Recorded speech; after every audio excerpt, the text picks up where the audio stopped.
आपकी स्क्रीन पर फिलवक्त जो तस्वीरें चल रही हैं, ये तस्वीरें इस बात की बानगी हैं कि इस देश में किस तरीके से सिस्टम बड़ी मुस्तैदी के साथ तब काम करने लगता है जब सत्ताधारी दल घिरता हुआ नजर आता है। इस तस्वीर में आपको पुलिस के तमाम जवान, तमाम एहलकार नजर आ रहे होंगे। दिल्ली पुलिस भी है और असम की पुलिस भी। जी हां, ये तस्वीरें हैं पवन खेरा, कांग्रेस के नेता हैं पवन खेरा, राहुल गांधी के करीबी नेता हैं। मैं अक्सर उन्हें राहुल का सेनापति कहता हूं, उनके आवास के बाहर की। लेकिन पवन खेरा वहां पर मौजूद नहीं थे फिलवक्त, लिहाजा उनकी गिरफ्तारी अभी तो नहीं हो पाई है। हिमंता बिस्वा शर्मा के 4 पुलिस एहलकार दिल्ली पहुंचते हैं। आनन फानन में दिल्ली पुलिस को भी उनके साथ लगा दिया जाता है और वो पवन खेरा के घर पहुंचकर छापेमारी करते हैं। ये इस वक्त की सबसे बड़ी खबर है। लेकिन आज की तारीख में एक बार फिर मैं आपके सामने पवन खेरा की उस प्रेस कॉन्फ्रेंस, उसके बाद हिमंता बिस्वा शर्मा की बौखलाहट, उस बौखलाहट में किए गए कई बहुत बड़े बड़े दावे और उन दावों के बाद उनके लूपहोल्स पर विस्तार से जरा कुछ तथ्य रखूंगा। नमस्कार, मैं स्वप्निल और आप मुद्दा देख रहे हैं। दोस्तों, आगे बढ़े उससे पहले वही छोटी सी अपील। मुद्दा इन दिनों एक गंभीर आर्थिक संकट से जूझ रहा है। एक तरफ हमारे मेन बैंक अकाउंट्स बीते लंबे समय से फ्रीज चल रहे हैं, तो दूसरी तरफ हमारे 2.5 साल पुराने चैनल को हमसे लंबे समय तक छीन कर रखा गया था। ऐसे में डे टू डे ऑपरेशंस में मुद्दा को काफी मुश्किलों का सामना करना पड़ता है। लिहाजा आपसे गुजारिश है, यदि आप चाहें तो गोदी मीडिया के इस दौरे हालात में हमारी छोटी छोटी मदद जरूर कीजिएगा, ताकि इन तमाम अड़चनों के बावजूद हमारी बेबाकी यूं ही बरकरार रहे। अब आगे बढ़ते हैं और जरा पूरी खबर को डिकोड करने की कोशिश करते हैं। पवन खेरा ने एक प्रेस कॉन्फ्रेंस करी 5 तारीख को, और 5 अप्रैल को पवन खेरा की प्रेस कॉन्फ्रेंस के बाद हिमंता बिस्वा शर्मा की बौखलाहट, उनकी खींच खुलेआम देखने को मिलती है। पवन खेरा आरोप लगाते हैं, उन आरोपों को दोहराने की जरूरत नहीं है। मसलन आप सबको पता है कि पवन खेरा ने एक सबसे बड़ा आरोप तो यही लगाया था कि हिमंता बिस्वा शर्मा की पत्नी रिंकी भुइयां शर्मा, उनके 3 देशों के पासपोर्ट हैं, वो 3 देशों की पासपोर्ट होल्डर है।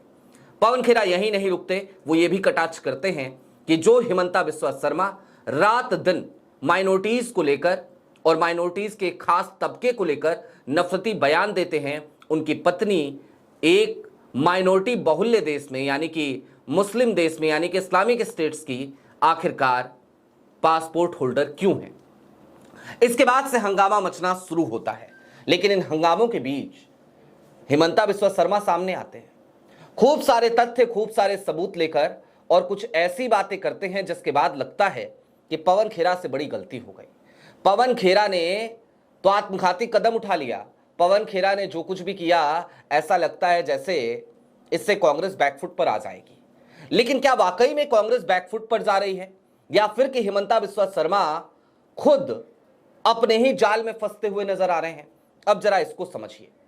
सबसे बड़ा दावा जो हिमंता बिस्वा शर्मा करते हैं ना, वो ये कहते हैं, और उनके तमाम लोग ये कहने लगते हैं, एक पोस्ट फेसबुक की शेयर की जाती है और कहा जाता है कि देखिए, जो पासपोर्ट, जो गोल्डन वीजा बताया गया था कि रिंकी भुइयां शर्मा का है, उसी सेम नंबर के एक रेजिडेंट आइडेंटिटी कार्ड को शेयर किया गया था फेसबुक पर, और कहा गया था कि वो रेजिडेंट आइडेंटिटी कार्ड गुम हो गया है, और वो आइडेंटिटी कार्ड किसी और का नहीं, वो था एक पाकिस्तानी नागरिक का, और एक पाकिस्तानी नागरिक के फेसबुक पेज से उसे एक ग्रुप में शेयर किया गया था।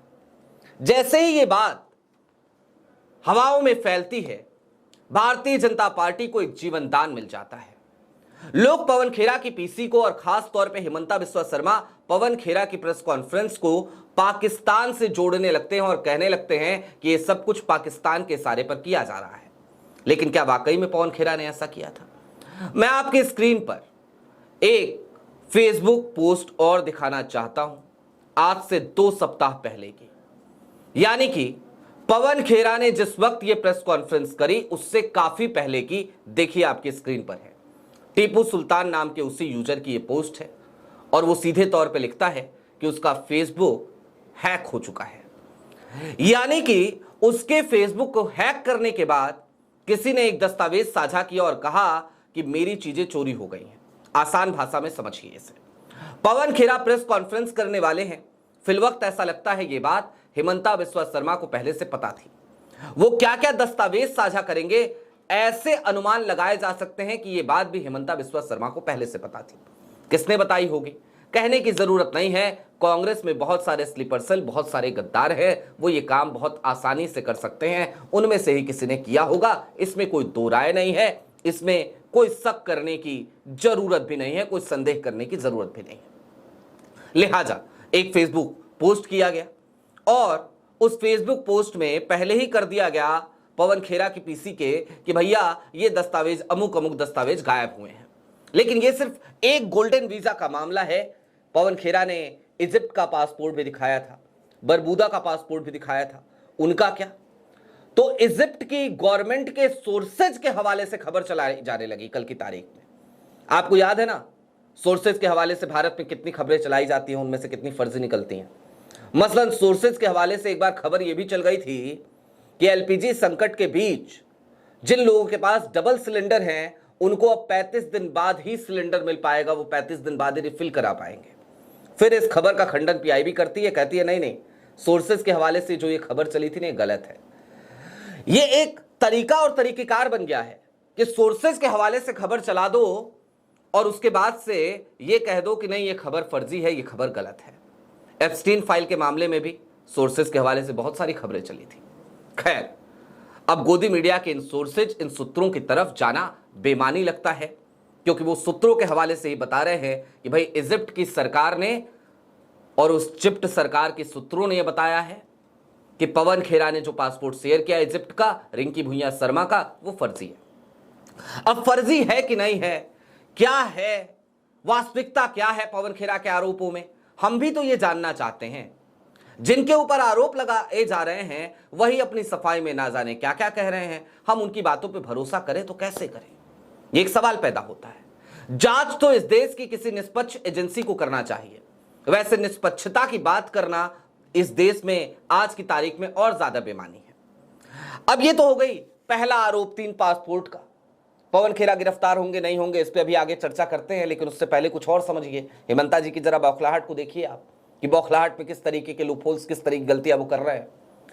बकायदा अपनी एक पीसी में हेमंता दूसरे आरोप का जवाब देते हैं पवन खेरा के और कहते हैं कि व्योमिंग में जो कंपनी रजिस्टर की गई थी हेमंता बिस्वा शर्मा के नाम पर, वो कंपनी किसी और ने नहीं बल्कि कांग्रेस ने ही की होगी। वो आरोप भी फैब्रिकेटेड है। और इसके पीछे तर्क क्या देते हैं, वो कहते हैं कि देखिए हमने गौरव गोगोई और उनकी पत्नी एलिजाबेथ के नाम से भी एक एलएलसी व्योमिंग में ही फॉर्म कर ली है और हमने ये अप्लाई कर दिया है। मात्र $199 लगे हमारे, हमने अप्लाई कर दिया, हमने गौरव गोगोई की कंपनी बनवा दी। हमने कहा चलो हो सकता है ऐसा हुआ हो सकता है ये हो रहा हो, तो हमने इसका फैक्ट चेक करने की कोशिश करी, लेकिन उसकी जरूरत नहीं पड़ी। क्यों नहीं पड़ी, अब जरा उसको समझिए। यह सच्चाई है कि हेमंता बिस्वा शर्मा ने जब उनके ऊपर आरोप लगे कि व्योमिंग में उनकी कंपनी खुली है, तो उसके तुरंत बाद उन्होंने गौरव गोगोई और एलिजाबेथ गोगोई के नाम से एक कंपनी फॉर्म करवाई। लेकिन पता है उन्होंने सबसे बड़ी गलती क्या करी, उसी एजेंट से ये कंपनी फॉर्म कराई जाती है जो एजेंट गौरव गोगोई की नाम वाली कंपनी को फॉर्म करता है। उसका नाम है एंड्रयू पियर्सन। यानी कि जरा सोचिए, एजेंट तक नहीं बदलता तो फिर सवाल हेमंता बिस्वा शर्मा पे ही तो उठेंगे। पवन खेरा अगर दोषी हैं, पवन खेरा अगर गलत हैं, तो देखिए हम कांग्रेस के प्रवक्ता नहीं हैं। अगर पवन खेरा के सारे आरोप बेबुनियाद हैं तो पवन खेरा को सजा मिलनी चाहिए। मैं तो कहता हूं सूली पे टांग दो पवन खेरा को, बिल्कुल टांग दो। लेकिन हेमंता बिस्वा शर्मा जी, क्रेडिबिलिटी पे आपके सवाल उठा है, लिहाजा जरूरत इस चीज की आन पड़ी है कि आज की तारीख में आप सिर्फ और सिर्फ एक काम करें। आप ये अपील केंद्रीय गृह मंत्रालय से करें, आप अमित शाह साहब से अपील करें और कहें कि भैया एक एसआईटी बनवाइए, उसमें हाई कोर्ट और सुप्रीम कोर्ट के रिटायर्ड जजों को रखिए और इस पूरे मामले की जांच करवाइए ताकि मेरी जो छवि है वो क्लियर हो सके। यहां पर जरूरत एक ऐसी निष्पक्ष एसआईटी की है, ना कि असम पुलिस की। दूसरी बात मैंने आपसे कहा था वो तस्वीर दिखाते हुए कि ये तस्वीर इस बात की बानगी है कि किस तरीके से सिस्टम काम करता है, कितना मुस्तैद हो जाता है। आप जरा सोचिए सिस्टम की मुस्तैदी को।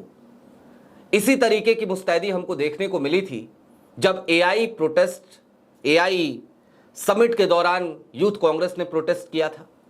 हिमाचल तक दिल्ली पुलिस पहुंच गई थी, पकड़ पकड़ के लाई थी सबको। आज वही हाल हमें हिमंता बिस्वा शर्मा के ऊपर जब एलिगेशन लगते हैं तब नजर आता है। असम की पुलिस दिल्ली पहुंचती है और आनन फानन में दिल्ली पुलिस के तमाम अहलकार असम पुलिस के साथ हो लेते हैं। दिल्ली की पुलिस, आपकी जानकारी के लिए बता दूं, वो केंद्रीय गृह मंत्रालय के अंतर्गत काम करती है, यानी वो शाह साहब की पुलिस है। तो शाह साहब की पुलिस और हिमंता साहब की पुलिस, हालांकि आज की तारीख में आचार संहिता लगा हुआ है असम में, यानी कि असम की पुलिस चुनाव आयोग के अंतर्गत काम कर रही है। तो इसे इस तरीके से कहिए कि ज्ञानेश कुमार की पुलिस और शाह साहब की पुलिस वो पवन खेरा के घर पे पहुंच गई कि चलो तुमको अब उठा ही लेंगे, गिरफ्तार ही कर लेंगे। गिरफ्तारी से होगा क्या जानते हैं? सिर्फ और सिर्फ एक पॉलिटिकल मैसेजिंग देने की कोशिश की जाएगी कि देखिए पवन खेरा ने झूठ बोला था, पवन खेरा ने गलत बोला था, इसलिए पुलिस ने गिरफ्तार किया है। पुलिस के गिरफ्तारी का मतलब लेकिन पवन खेरा के तथ्यों का झूठा हो जाना नहीं है। ये एक सच्चाई है, इस बात को समझिए। बहुत बारीक बात कह रहा हूं मैं, और कानून के जो लोग कानून को नहीं समझते वो शायद इस मुगालते में आ सकते हैं।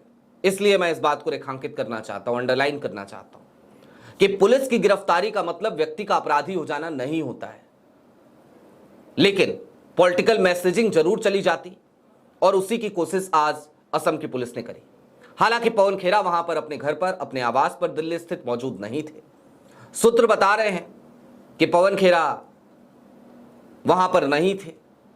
अब पवन खेरा कहां है कहां नहीं है ये पवन खेरा बेहतर जानते होंगे, लेकिन इतना तो तय है दोस्तों कि ये बौखलाहट, ये खींच पवन खेरा के उस पीसी के बाद ये अपने आप में एक नई कहानी गढ़ती है।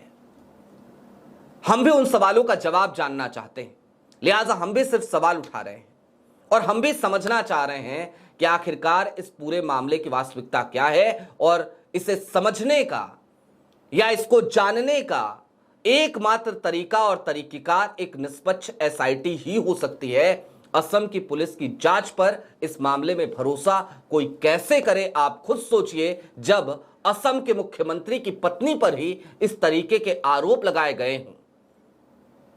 अब चलते चलते एक आखिरी बात, दरअसल हिमंता बिस्वा शर्मा गौरव गोगोई पर पाकिस्तान के एजेंट होने का आरोप लगाते हैं। हिमंता बिस्वा शर्मा ना जाने किस किस तरीके का आरोप लगाते हैं।